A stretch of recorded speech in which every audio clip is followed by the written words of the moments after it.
Cole, or whatever he calls himself, may have helped at Theronfall, but that doesn't mean we should trust him.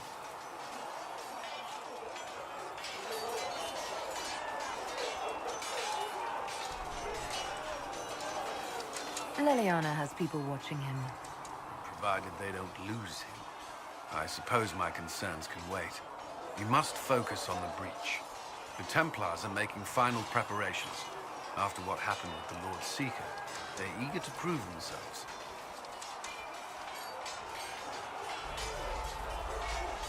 The Templars aren't responsible for what happened at Theronfall. They have every right to be here. I do not question those joining us. Only those who betrayed them first. I knew parts of the Order were corrupt, but Red Lyrium? What were they thinking? If you had not gone to Theronfall, there would have been no one left to save.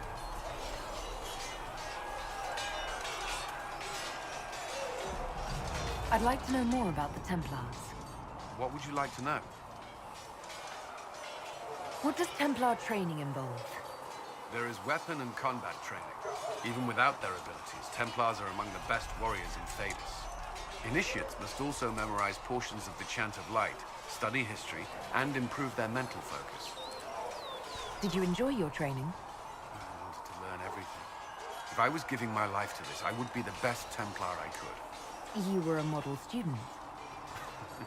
I wanted to be. I wasn't always successful. Watching a candle burn down while reciting the Chant of Transfigurations wasn't the most exciting task. I admit, my mind sometimes wandered. Do Templars take vows? I swear to the Maker to watch all the mages. That sort of thing. There's a vigil first. You're meant to be at peace during that time, but your life is about to change.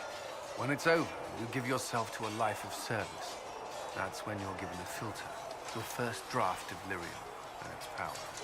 As Templars, we are not to seek wealth or acknowledgement. Our lives belong to the Maker and the path we have chosen.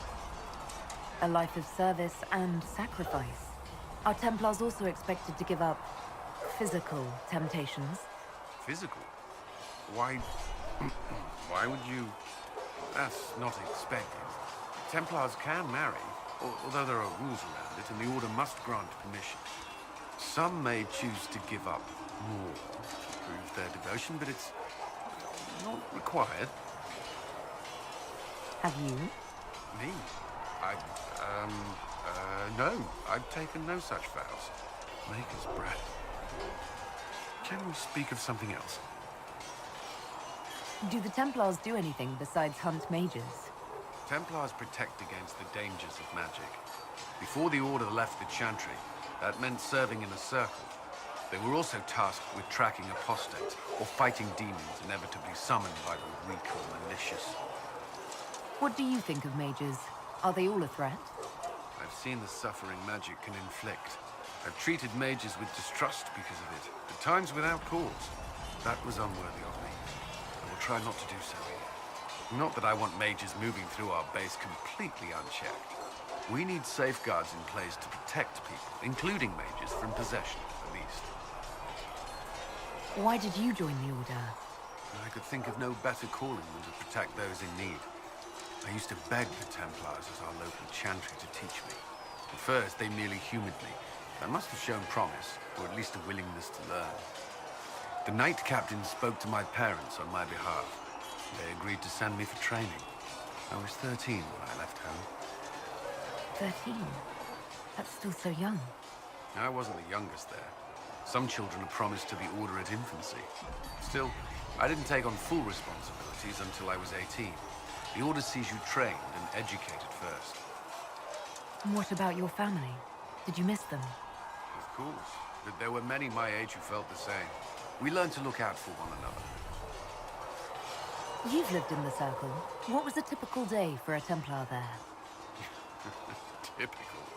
The last time I was in a circle was right before it fell apart. Nothing was typical. Before that, then?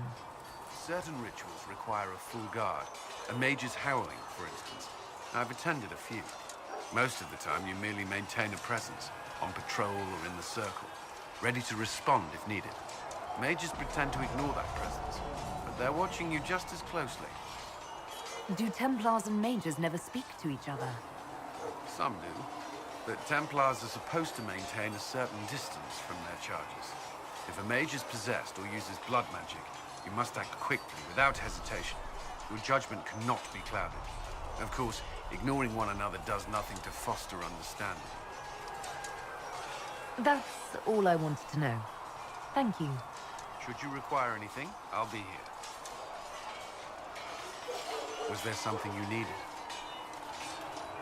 Is there anything I should know? I'm glad to have the charges on our side. Bull's men are professionals, despite evidence to the contrary. Is there anything I should know? Not at present. I should get to know you better. We are working together after all. What would you like to know? All right. Where are you from?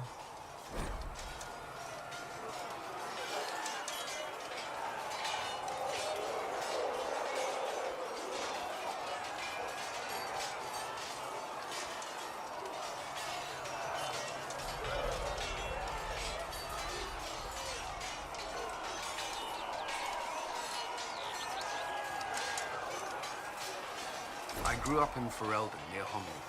I was transferred to Kirkwall shortly after the Blight. This is the first I've returned in almost 10 years.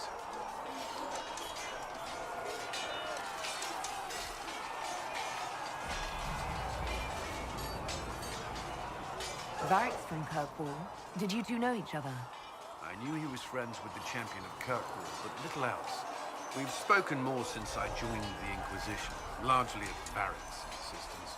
Apparently, I spend too much time with a serious expression on my face, and it's bad for my health. You haven't seen Ferelden in 10 years. Are you glad to be back? I was not sorry to leave at the time. I did not expect to return. Now, between the Divine's murder and the breach, I've arrived to find nothing but chaos. You were in Ferelden during the Blight. Did you fight Darkspawn? No. I was stationed at Ferelden's Circle Tower. The Circle had troubles of its own. I remained there during the Blight. What happened at the Circle Tower? Few who survived the Blight have fond memories of that time. I would prefer not to speak of it. What was Kirkwall like? While I was there, Qunari occupied and then attacked the city. The Viscount's murder caused political unrest. Relations between mages and Templars fell apart. An apostate blew up the Chantry, and the Knight Commander went mad. Other than that, it was fine. What happened between Kirkwall's mages and Templars? You were at the Conclave. You must have heard people speak of it. Yes, but you were there. There was tension between mages and Templars long before I arrived. Eventually, it reached a breaking point. There was fighting in the streets. Abominations began killing both sides. It was a nightmare. What happened then?